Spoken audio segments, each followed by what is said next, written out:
Yeah, please. All right. Well, to UCLA, they came in here with a great plan.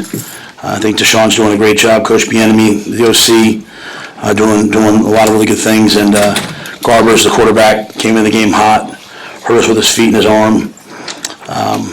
So we're obviously disappointed. That was a tremendous missed opportunity for us. A game that we had every opportunity to win. Even when we got back down, we clawed back in it, chance at the end, and didn't make the plays that you need to make. So credit to them. I'm sure you guys have lots of questions. I'm happy to answer them all. Why have things seemed so difficult for your offense globally, but also today within the red zone and even in the first half? What do you think is leading to these struggles? I think they did a good job early on of coming out and just all out maxing. Like they were literally bringing 4 guys in the B gaps and bringing the free safety behind. And some of the mechanisms we have to handle that are the screen game and our gapping it up, maxing it up, and trying to throw the ball down the field. Eventually we got to one with Nayor where he hit them down the field and got them a little bit out of that. But they took the ball, they went on a long drive. We went 3 and out. They went on another long drive. And we had seen that against Rutgers. We had seen that, that's kind of how they play early on in the first half. Rutgers only had 3 possessions. We were able to hit the big play, make it a 7-0 game. But I think in general, in the passing game, when it came to third down and converting third downs, they were just all out zero blitzing us, and we weren't answering it the way that you need to. And once we finished the game like 9 of 17 on third down. I can't tell you in the first half. At one point it was like 1 for a lot. So we struggled. Made the adjustment in the second. We made the adjustment early. We got it. Kind of finally taken care of in the second half, and we're able to stay on the field more. And then down in the red zone. The first time down there we scored, obviously, right? So that was we were good there. Really the one before the half. Put the ball in the 2. We've been running the power play. We lost Barrett, so we put Elijah Judy in at fullback. He was doing a great job. He went down. So just kind of really more a matter of a couple times bodies, and then just finding the play to get in. They maxed us again, zeroed us up, and we just didn't withstand it. So in terms of everything that went wrong, in the first half I came in to the guys, Sam and the locker room. I said, that's about as bad a half of football as you could withstand between the offense and the defense, and yet it was 13-7. So I thought we were excited to go out and play in the second half, and then unfortunately had that pick 6, but still crawled back into it. So I think there's a lot of things that we have to continue to work on. What did they do in the first quarter to kind of tip the scale so much? 21 plays to your 3, 4 or 5 on third downs. What were they doing to get you so off balanced as a defense? Because we didn't see that last week against a team on paper in Ohio State that obviously most would consider pretty elite offense. Yeah, they've done that. This team, UCLA coming in, they went down the field and scored on the first drive against Rutgers. I believe they scored on the first drive against Minnesota.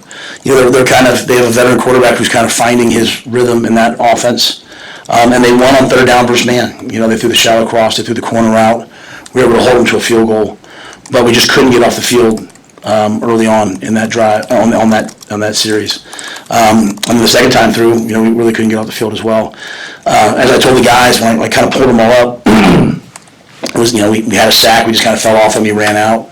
We had another one where we blitzed 5, and he went up in the A-gap, went for about 60 yards. So a lot of little things that aren't really about talent, but just about us kind of making the play that's there to be made. And I thought we settled down a little bit after that.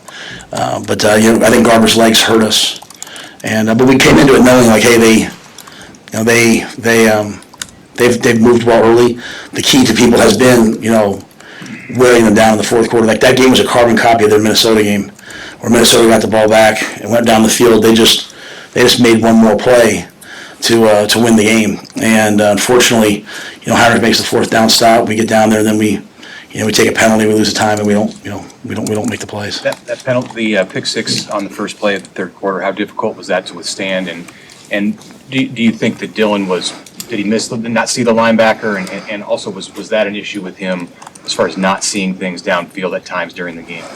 Well, I think he was under duress in the first half, and I think any young quarterback coming out of that would probably start to see a lot. The old saying, you see a lot, you see a little, you see a little, you see a lot. I think he wasn't real comfortable. I don't speak for him, but with all the things he was saying, I don't think he was real comfortable.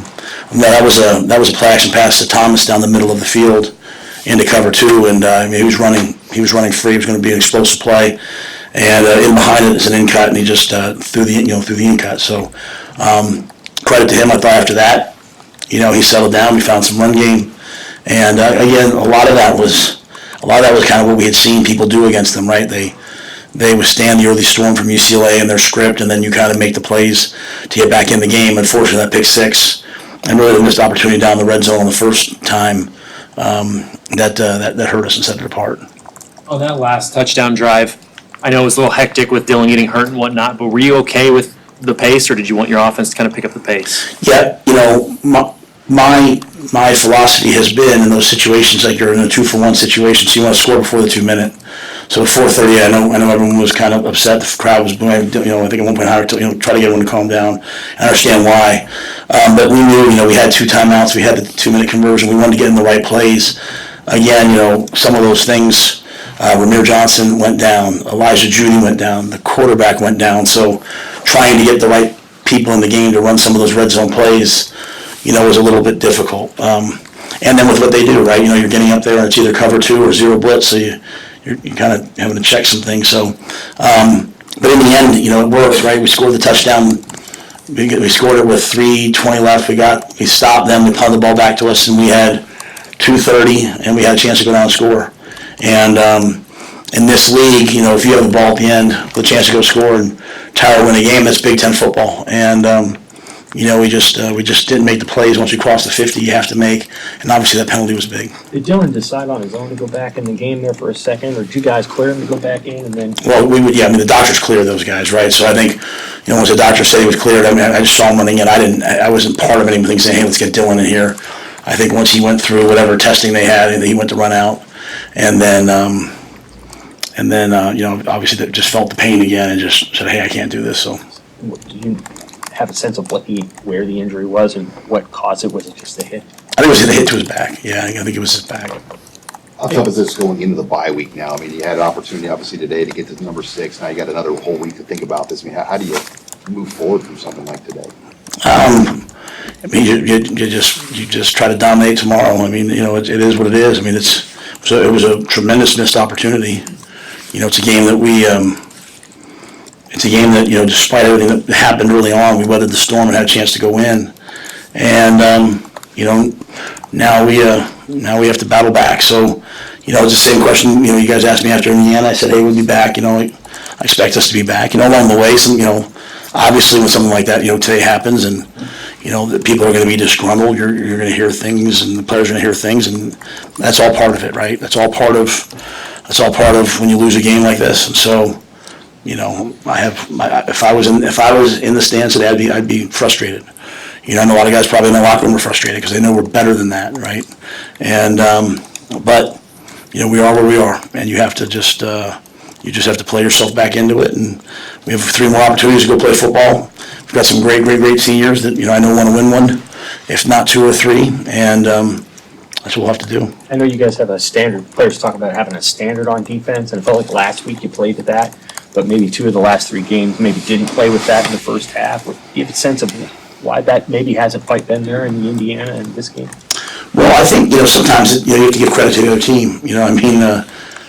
They scored 35 points last time they played, coming off a bye.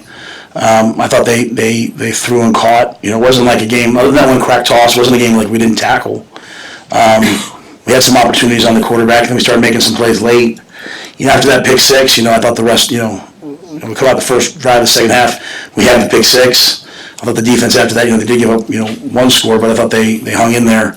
But I think a lot of credit has to go to UCLA and their passing game and the things that they did and quarterback making plays. Tommy got back out there. He went and played. So, I don't think this didn't feel like they weren't trying or anything like that. It just this was a good offense today, and I told them I prepared them. It was 17-17 against LSU, and late in the third quarter, going into the fourth quarter, just LSU made the plays in the fourth quarter, and I wanted to get to the fourth quarter and make more plays than they did, and, we came close, but we just didn't do it. And after last week, we talked championship mindset and what have you, and no matter how ready they were to play today, how much did that first quarter kind of suck the life out of you? Because it was tough to get into a flow when you eventually did get the ball. Yeah,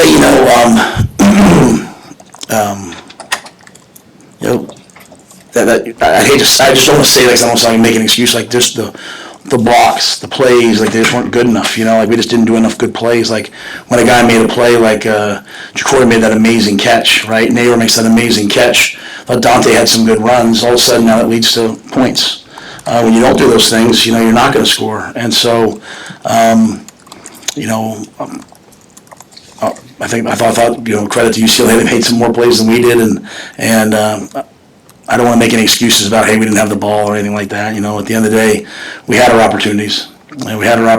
And even going down to the very end of the 2-minute, we didn't quite execute, getting out of bounds and lining up correctly. I mean, it's hard to win in the Big Ten if you're not going to line up correctly in 2 minutes, So, and that's not just about that one play. There's lots of plays. You go back through the day, so all you can do if you're me and our players is just go back to work and just keep grinding and try to get a little bit better at it. You mentioned getting to the fourth quarter and making more plays. What kind of thought do you give about the way that you've started games the last 3 times out? Obviously, the defense played well last week at the start, but tentative offensively the last couple. And even in Indiana, it hasn't been coming out with your hair on fire at the beginning of the game. Do you see correlation there? Yeah. The football coach in me wants to say one thing, but I never want to come across as an excuse. You're playing these teams coming off buys, and they're doing different things against you, right? They've studied you for 2 weeks, and they studied themselves, and they're coming out, and they're throwing something new at you. And I think, you get a series in, you kind of settle everyone down. But, we have, this wasn't good enough. You have to play better than this. You have to come out, and you have to make plays, and you can't ease your way into it, Jacory made a couple of big plays that really allowed us to move the ball down the field. But we've got to do more early. But with that being said, we've fought our way back into it. But there's a lot of areas, obviously, Mitch, that need to be better to have a chance to win these games. Given that, Dylan, it's injury that seemed hurt, now you do get a bye week. How much energy do you put into getting him right? But simultaneously, now you got to think about another quarterback behind Heinrich. Do you know off the top of your head who that person is? Oh, yeah, so we get 4 quarterbacks ready. Danny and Jalen, they're always ready to go, and for a really difficult situation to be thrust into, Heinrich, he made enough plays to have a chance. Now, they were in cover 2 and not rushing, so when we held up in the rush, he was able to push the ball down the field. But yeah, no, I think Danny, if Danny's called upon, we expect Danny to go play well. All right, thanks, guys.